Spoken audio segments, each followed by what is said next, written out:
So welcome to my channel, guys. This is my first video on my channel, English Academy 15. So in this we will study about BA 5th SAM second paper, first unit, elements of novel. The first topic is plot. So let's start. In the literature, work, film, or other narrative, the plot is the sequence of events in which each event affects the next one through the principle of cause and effect कि literature work में, film में या narrative techniques में, narrative में जो plot है वो sequence में रखा हुए होते हैं उनके इवेंट्स इन विच जिसमें ईच इवेंट, हर एक इवेंट इफेक्ट करते हैं दूसरे इवेंट को अपने सिद्धांतों, अपने कारकों और अपने इफेक्ट कि उसके प्रभाव क्या पड़ते हैं उसके हिसाब से. So the casual events of a plot can be thought of as a series of events linked by the connector and so on.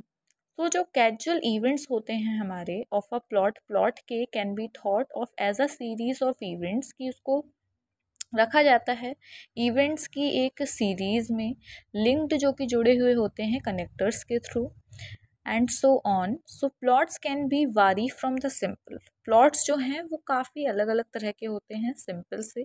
Simple के एग्जाम्पल हैं सच एज जैसे इन आ ट्रेडिशन बैलेड, जैसे कि ट्रेडिशन बैलेड में एक simple plot के बारे में बात की जाती है. टू फॉर्मिंग कॉम्प्लेक्स इंटरवेवन स्ट्रक्चर्स, और फॉर्म होते हैं कॉम्प्लेक्स तक, सिंपल से कॉम्प्लेक्स तक इंटरवेवन स्ट्रक्चर्स ढांचे के तौर पर इन विच जिसमें part sometimes refer to as a subplot और एम्ब्रोगाइल, जिसमें कभी कभी रेफर्ड किया जाता है उन पार्ट्स, हर एक पार्ट को कि वो एज अ सबप्लॉट वहाँ पे वर्क कर रहे हैं या फिर एम्ब्रोगाइल.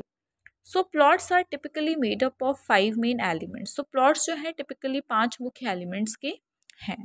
First is exposition, second is rising action, third is climax, fourth is falling action, and the last one is end, resolution.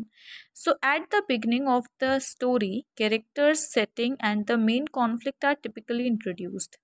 तो स्टोरी के स्टार्ट में ही जो हमारी कहानी होती है, उसके कैरेक्टर्स, पात्र होते हैं, सेटिंग होती है उसकी, कहाँ पर वो पर्टिकुलर चीज़ की जा रही है, वो स्टोरी कहाँ की है, जो मेन कॉन्फ्लिक्ट, मतभेद, डिसएग्रीमेंट होती है उसको वहाँ पे परिचित किया जाता है एक्सपोजिशन में. Second is rising action. So जो main character is in crisis, वो संकट में होता है. Events leading up to facing the conflict, उसके साथ ऐसे इवेंट्स होते हैं जो उसको आगे मतभेदों की तरफ लेके जाते हैं. बिगिन टू अनफोल्ड, जो खुलना स्टार्ट होते हैं, जो भी मिस्ट्रीज होती हैं.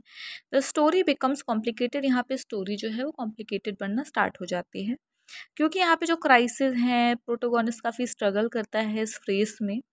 तो इससे क्या होता है, अगर हम बुक पढ़ रहे हैं तो रीडर्स को इंटरेस्ट बढ़ता है, वो जानने की फिर क्यूरियोसिटी आ जाती है आगे स्टोरी पढ़ने का, देखने का. और अगर हम स्टोरी पढ़ रहे हैं तो जो रीडर्स हैं सेम उनके साथ भी होता है.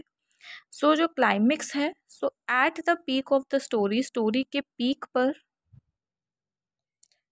a major event occurs in which the main character faces a major enemy, fear, challenges और other source of conflict. तो जो मुख्य इवेंट्स होते हैं हमारे, उसमें जो मेन कैरेक्टर है, प्रोटोगोनिस्ट है, वो फेस करता है हमारे मुख्य जो भी मेन हमारे एनिमीज होते हैं, दुश्मन होते हैं उसके. फियर्स जो होते हैं, डर, चैलेंजेस, चुनौतियाँ जो उसके आगे आती हैं, और अदर सोर्सेज और बाकी के जो स्रोत होते हैं जो उसकी लाइफ में कॉन्फ्लिक्ट, डिसएग्रीमेंट लाते हैं, मतभेद लाते हैं. The most action, drama, change and excitement occurs hair.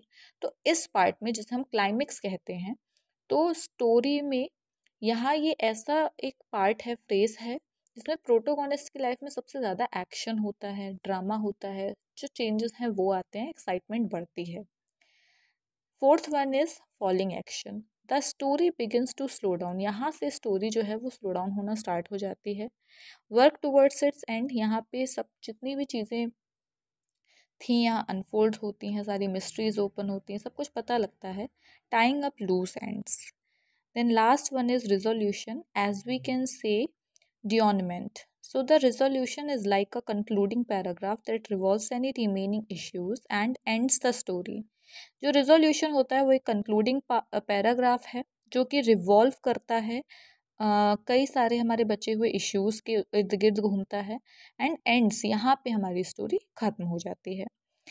यहाँ पे आपको बेटर अंडरस्टैंडिंग के लिए एक फिगर है जिसके थ्रू आप इजीली समझ सकते हो कॉन्सेप्ट क्या है, एलिमेंट्स क्या हैं प्लॉट के। First is as you know beginning and exposition, जिसमें सब कुछ इंट्रोड्यूस कराया जाता है। सेकंड इज़ राइजिंग एक्शन, जहाँ पे हमारा इंटरेस्ट बढ़ता है।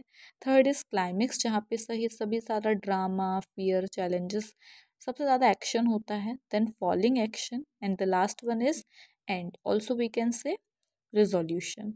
सो हमें कुछ ज़्यादा ज़रूरी नहीं है कि हम लंबी लंबी वीडियोज़ ही पढ़ें। 5 6 7 मिनट्स की वीडियोज़ में ही हमें इनफ नॉलेज मिल जाती है एक पर्टिकुलर टॉपिक पर। अब थोड़ा बहुत तो है नहीं पढ़ने के लिए, ठीक है, तो कम वीडियो में ही समझना थोड़ा ठीक रहता है टाइमिंग के according. And thanks for watching.